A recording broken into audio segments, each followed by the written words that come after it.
Taking a deep breath in and releasing once more. Oh, thank you, thank you, thank you. And for those of you who are just joining in with us for the recording after, we actually just listened to Bright by Echo Smith for the Song of the Week. And that was the song we danced to our first dance at our wedding. And today is St. Patrick's Day. And we got married a year ago. So today's our anniversary. And it's perfect timing because we're going to be talking a lot about love in the Ignorance is an Illusion, We Seek Understanding chapter in Living Peace, because the tenet or the practice with the tenet is actually the love question. And so we're going to really go deep into that today. And for those of you who are going to take this wisdom and apply it in your life, I guarantee you're going to notice some greater harmony starting to increase in your relationships, your family, and really just anyone that you choose to use this teaching with. So it's very, very, very, very powerful. Very powerful. So let's take a breath. Whew. One more.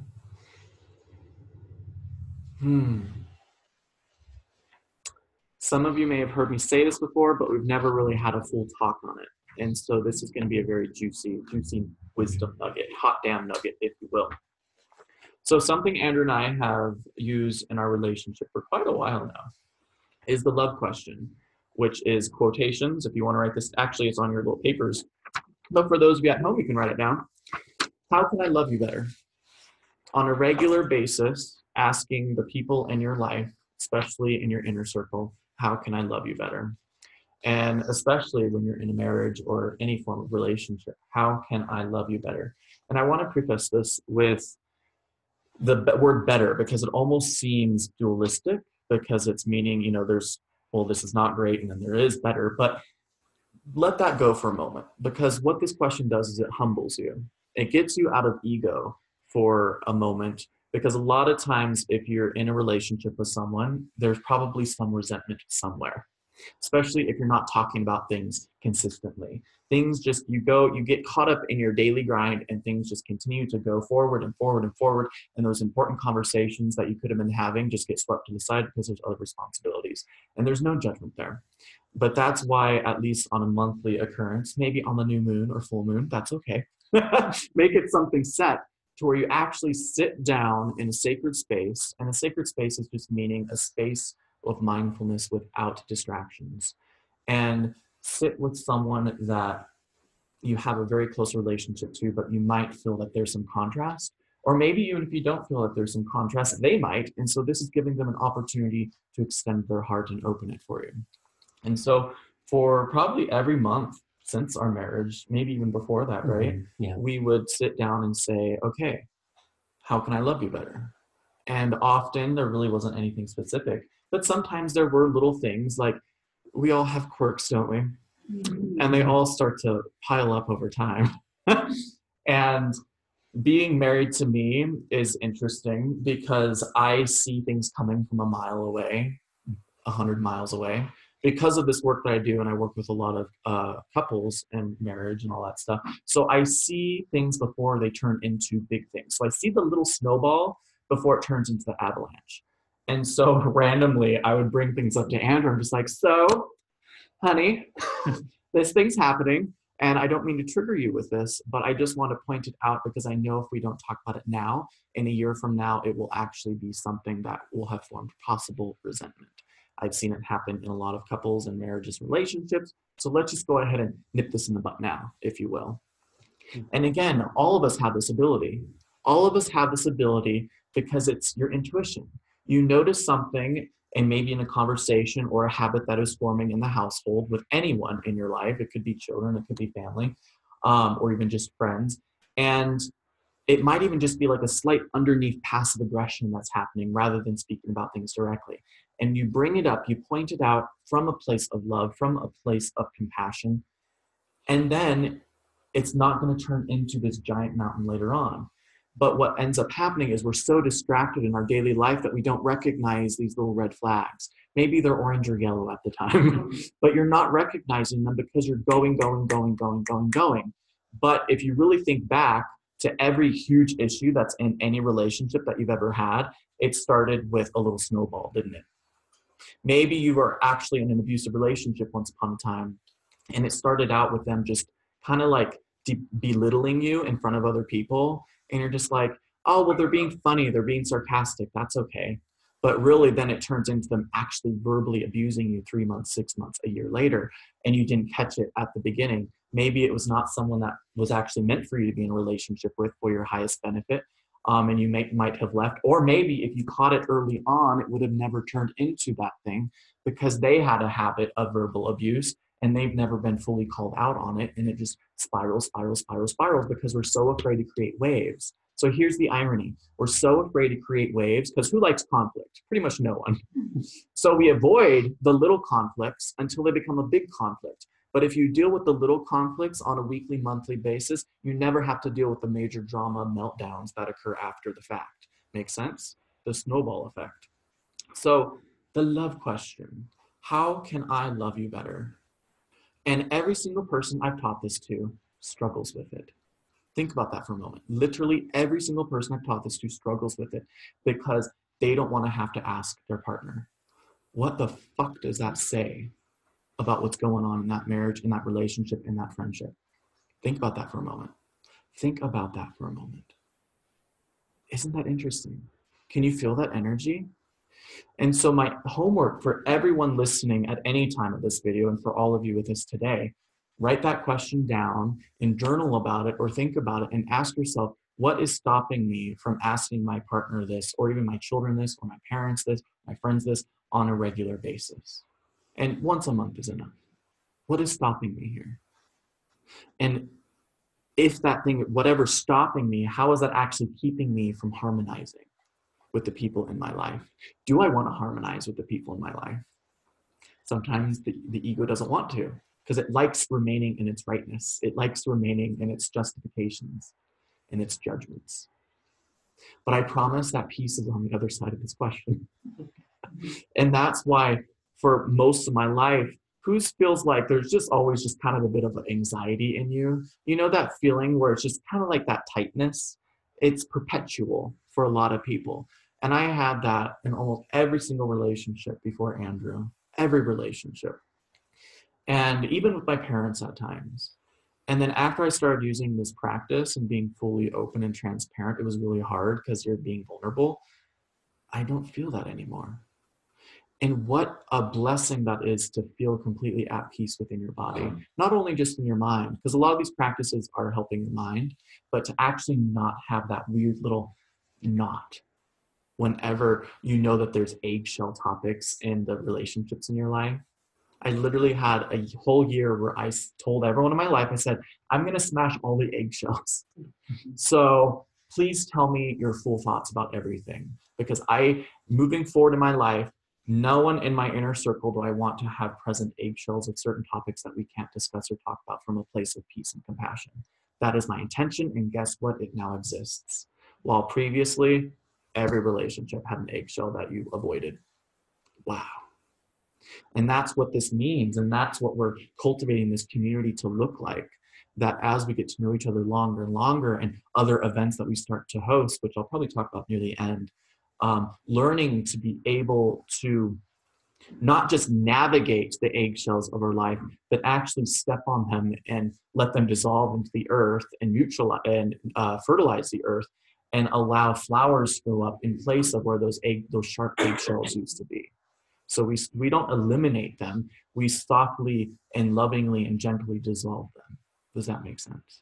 So let's breathe that in. So at this moment, I would love to turn it over to husband Anderson. Mm-hmm. If there's anything you'd like to share regarding this love question from our experiences or your experience. Absolutely. Asking this question is terrifying.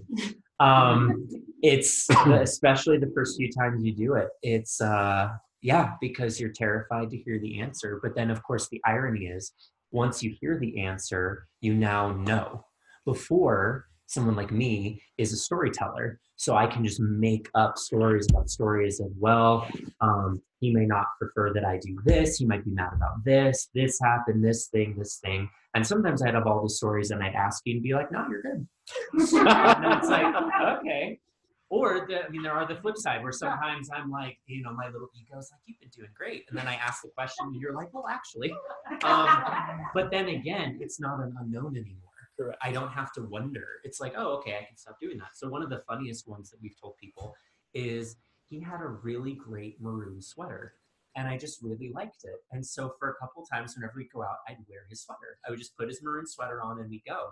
And finally, one time we were in the car and either we asked the question, I don't remember if it was actually asked, but you were like, so by the way, you're wearing my sweater all the time.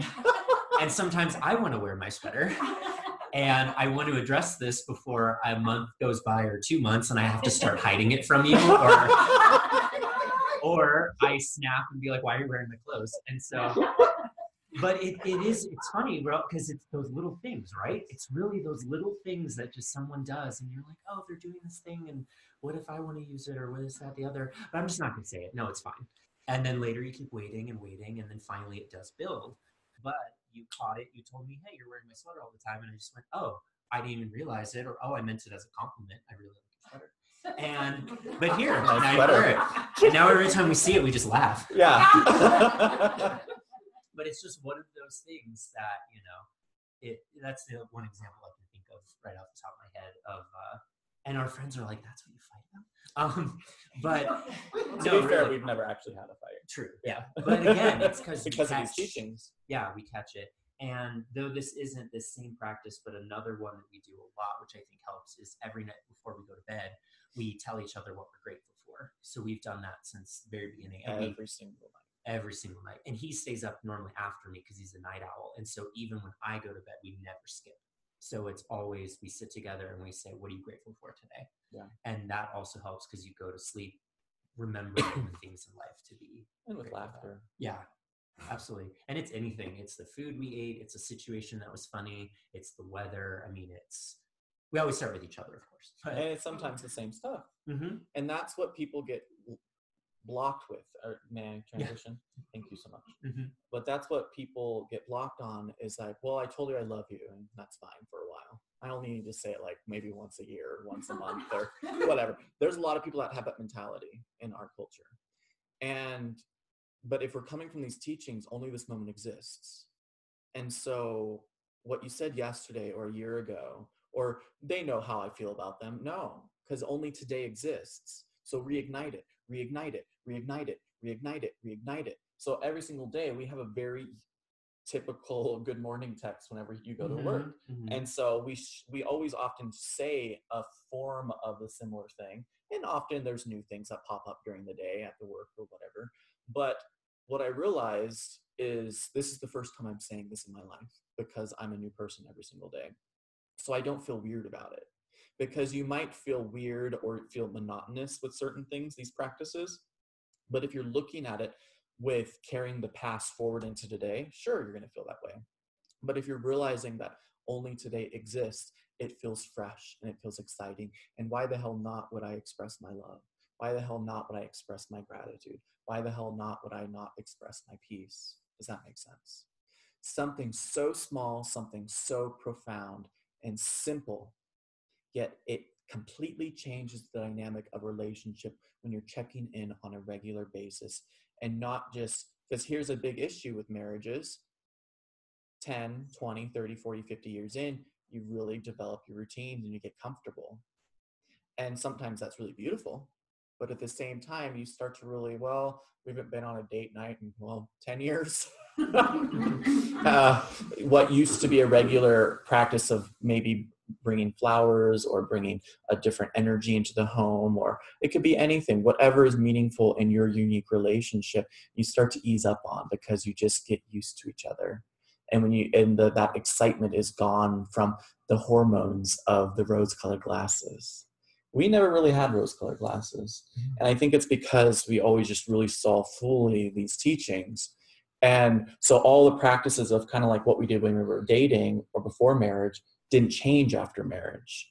Because here's what happens when a lot of people try to court each other before marriage, and they're showing their best selves, or they're trying to win the prize. They're treating each other as a prize. And then instantly, this happens all the time. Within the first month after marriage, everything changes. And it's because you were not living your day-to-day life with each other. You were in the courting phase. You're trying to put on your best hat. You were trying to win them over. And then once you won them, it changes the dynamic. And this may not be your story, but it is a lot of people's stories here in America and maybe in other countries. I don't know. I can only speak for the people I've worked with here. But again, look at all the romance. You always see in every movie and most movies, most songs, you always see the courting phase, the excitement, the passion, but then they don't show you the after effect. And because we live our lives where excitement is not peace and pleasure is not happiness, we then have peace and joy on a daily basis because we're not chasing after those things or assuming that we're going to get them from each other. See how that changes? And so our main call to action every single day is kindness. Am I speaking kindly to my partner? Am I speaking kindly to my family? Am I speaking kindly to my friends, my community, to strangers? Is kindness at the forefront of my mind? Or, as a lot of people, unfortunately, I'm going to go into stereotypes for a moment, but unfortunately they're true, and it's just what it is. A lot of men have the mentality that, well, I'm majorly providing for my family, so if I act out at times with anger or frustration, they know I love them because I'm providing. Bullshit. And then for women, it's the other form of providing. It's the nurturing aspect of it. And so if I act a bit crazy from time to time from not feeling appreciated, that's okay, because I'm doing all these other things. And so we have the stereotypical, it's not true for everyone, but it is common, unfortunately. Or not even unfortunately, that's a judgment. It's just common. It just exists. We're going to deal with it. So we have the shut down masculine energy that is frustrated and often bursts of anger. And then we have the shut down feminine energy that feels unappreciated. Well, both parties often feel unappreciated, but that generally manifests as the box of crazy and the neurosis. And so then all of a sudden you have a society where they say men are jerks, women are crazy. And I don't doubt for 1 minute that all of you have felt that way in one relationship or another with the partner that you've had, even if it's just dating for a while, or maybe you've heard stories from your friends or family. And who in this room has felt unappreciated in a relationship? And again, it may manifest as that, but guess how ask yourself, write this down if you will. How does my feeling of unappreciation manifest as negative energy in my relationships? How does my feeling of unappreciation manifest in negative ways in my relationships? Deep breath. And now I'm going to give you one of the most profound teachings ever. This may even be the title of the video, I'm not sure. The most profound teaching of love. It's one of them. And I'm going to curse, so I apologize in advance. I'm going to use the F-bomb, but it's needed here. It really brings the point home. It's like a punctuation mark. Stop fucking. Ooh. Did not mean to pause there. Okay, bringing it back. Stop fucking expecting love from people not in alignment. Think about that. Stop expecting love from people not in fucking alignment. So if they're in misery, if they're in depression, if they're in anxiety, if they're in anger, and if they're constantly in a place of imbalance, and you're expecting love and kindness from them, that's irrational, and it leads to further resentment. And so many couples on this planet, and I love talking about couples because pretty much all of us at one point or another in our life is going to be in a relationship, even if it's just more of a platonic one. So if you're not married, then you probably have a really close friend that you have in your life or a family, and they probably trigger you to some extent. There's someone that triggers you, right? Everyone in this room has someone that triggers you. Great. Stop expecting love from them when they're not in alignment. And a lot of people on our planet are perpetually not in alignment. And what alignment means is not in harmony with their own mind, body, or spirit and heart. And so if they're caught up in ego And then you're getting upset that they're caught up in ego because they're not loving you in the way that you want them to love you. Is that rational? No, because they're not capable of it. So instead, change the script. Deep breath. Wow, I recognize in this moment that I'm not getting the love that I feel I deserve or want from this relationship. Have I ever actually taken the moment to tell them fully how I want to be loved?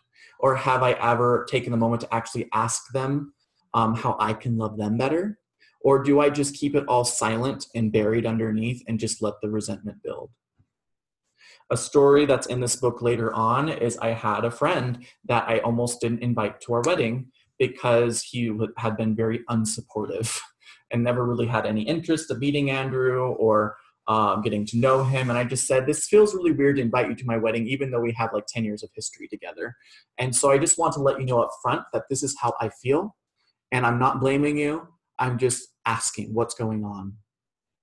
And he opened up about his depression. And he did talk about how the comparing and, seeing us happy and all this alignment, it leads to that resentment and it leads to that possible envy. And it was just healing experience that then led him to seek more outside help. And it was so beautiful because for me to point that out, he's like, this must have been something big for you, Alaric, to point this out. And so if I had not had that talk with him, I might have, like most of America, just slowly drifted away and just been like, oh, I didn't invite him. Well, I'm moving anyway. So I'm just going to just not talk or not respond when he calls or asks about it. Who's done that? Where you just sweep things on the rug and just kind of avoid the conversation and don't talk to people that you have problems with, even if you're super close to them? Why? Why? That is not the path of peace. And it will only lead to further suffering. And guess what? Even in that moment, if it led to maybe a more negative reaction, then at least everything was out in the open. And then you can part ways and at least you felt heard.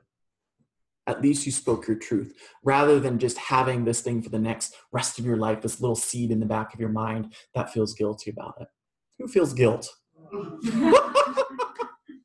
See how all of these things tie together? So I'm going to go ahead and read this little, if you want to open and follow along, I'm going to read these 2 paragraphs under How Can I Love You Better? It's extremely important to never expect love from people who are not in alignment. As previously mentioned in the vibrational aura, alignment means being in harmony with one's mind, body, heart, and spirit. Non-alignment creates a great deal of drama and emotional pain. So individuals temporarily stuck in their funk are unable to be loving towards themselves or anyone else until and unless they pull themselves out of it. An expectation of receiving unconditional love from people who struggle with self-love and inner peace is irrational. No amount of wishful thinking or falling in love with their potential will ever lead to their ability to give love back. Instead, these unrealistic expectations and wishful thinking often leads to disappointment, frustration, and resentment. Deep breath. That's some powerful stuff. So what do I do instead then? Let's fill this up. Let's bring it all home now. What do I do instead? What do we do instead? Well, we don't expect love from people anymore. Yeah, we don't expect love. Do you expect love from people? I don't expect love from people. We expect love from none of you. But you give it anyway. But the beautiful thing is that we give without expectation. We give this love without expectation. We show up without expectation because we understand that the nature of humanity right now on our planet, the main collective consciousness, doesn't really fully know how to show up and give love. A lot of times it's conditional love. We receive kindness and niceness when their opinion of us is positive, and then when their opinion becomes negative for a while, it doesn't always last that way, but if their opinion becomes negative, then they withhold. And then when it jumps back into positivity, they start giving it. Or maybe it has nothing to do with their opinion of us, and it just has to do with the opinion of themselves. If they're going through a lot of stress and crazy, they can't give love at that time. So why am I going to expect that to have the same amount of love 24/7 when we're constantly changing and evolving and dealing with stressful situations in our life? Does that make sense?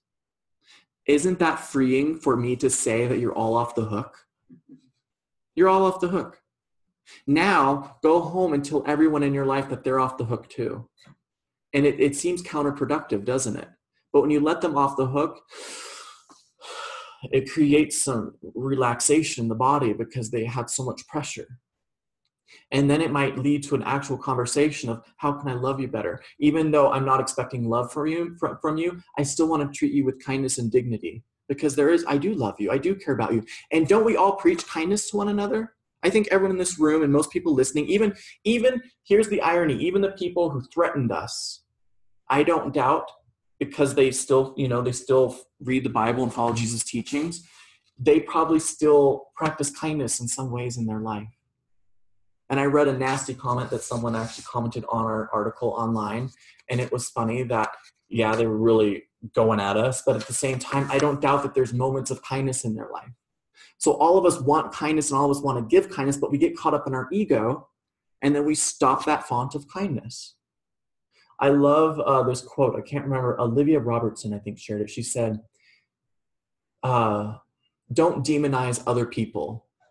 Don't be spiteful. No matter how much you dislike someone, find one divine bit. They're good to their cat or they feed the birds. It could be anything. Use that as the focal point. And in your relationships today of people that extremely irritate you or maybe just underlying resentment, find that one little seed. They're good to their cat or they feed the birds or something. I promise if you focus on that, it will lead to gratitude. When you get into gratitude, it will start to grow. And then ask the question, how can I love you better? I see you suffering. I see there is stress. I see maybe that you feel unappreciated. And obviously I might feel the same way, but let's start this conversation. Every marriage counseling I've ever done, coaching, both parties feel unappreciated. Breathe that in. Both parties feel unappreciated. I have felt unappreciated. Doing this work for 10 years now, I have felt so many times unappreciated. And truth be told, recently, since starting this place, I literally just told myself, well, I'm going to transcend that. And I'm not going to this is the 9th tenet, release self. I'm going to step out of that and just see how much I can really fully live this lifestyle as a monk, a modern monk, and show up nonetheless and ask those hard questions nonetheless. Showing up, asking the hard questions, giving kindness, showing up, and not turning my kindness font on and off when I feel appreciated, when I feel unappreciated. Because at the end of the day, it's just ego. Does that make sense? And I don't need external validation to tell me my alignment. Write that down. That's a hot damn nugget. I don't need external validation to give me my alignment. I don't need external validation to give me my alignment. But let me back up. I know we're probably getting into overtime, but you might still be in a situation where you feel like you need that external validation, and that's okay. You're not all monks, and you may not want to be. And so you still live in the world, and you still crave that appreciation, and it really does help. And so then we go back to the nightly gratitudes, which are also nightly appreciations, aren't they? Because we tell how we appreciate each other. And then you go back to the love question.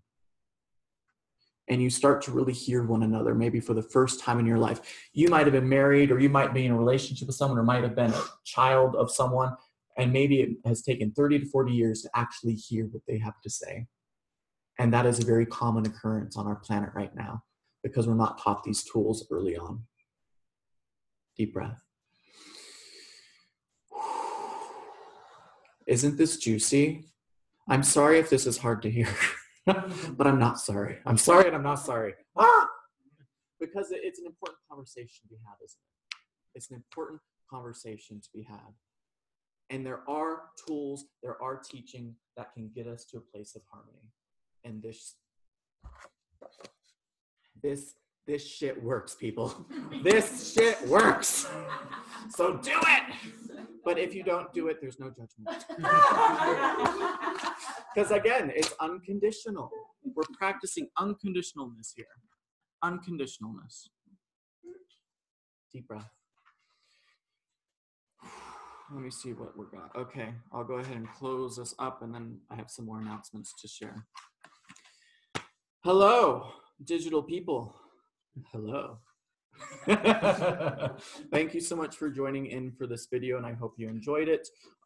If you did enjoy it, please give us a thumbs up. That really helps us. And we're trying to reach 100 subscribers right now, because that allows us to create a custom URL that we could start putting on our website and any type of printouts, so people can find us easier. Right now, our URL is just like a bunch of letters, so it would be really weird to put it right here, take up the whole underneath. But I believe it's 100 subscribers allows you then to customize it. So if you haven't subscribed yet, please do, and we greatly appreciate it. And as always, there's a donation link down below, and if you want a Zen session one-on-one with me, you can find that on the website, zencowboy.org. Thank you, thank you, thank you, and we'll see you next week. Mwah.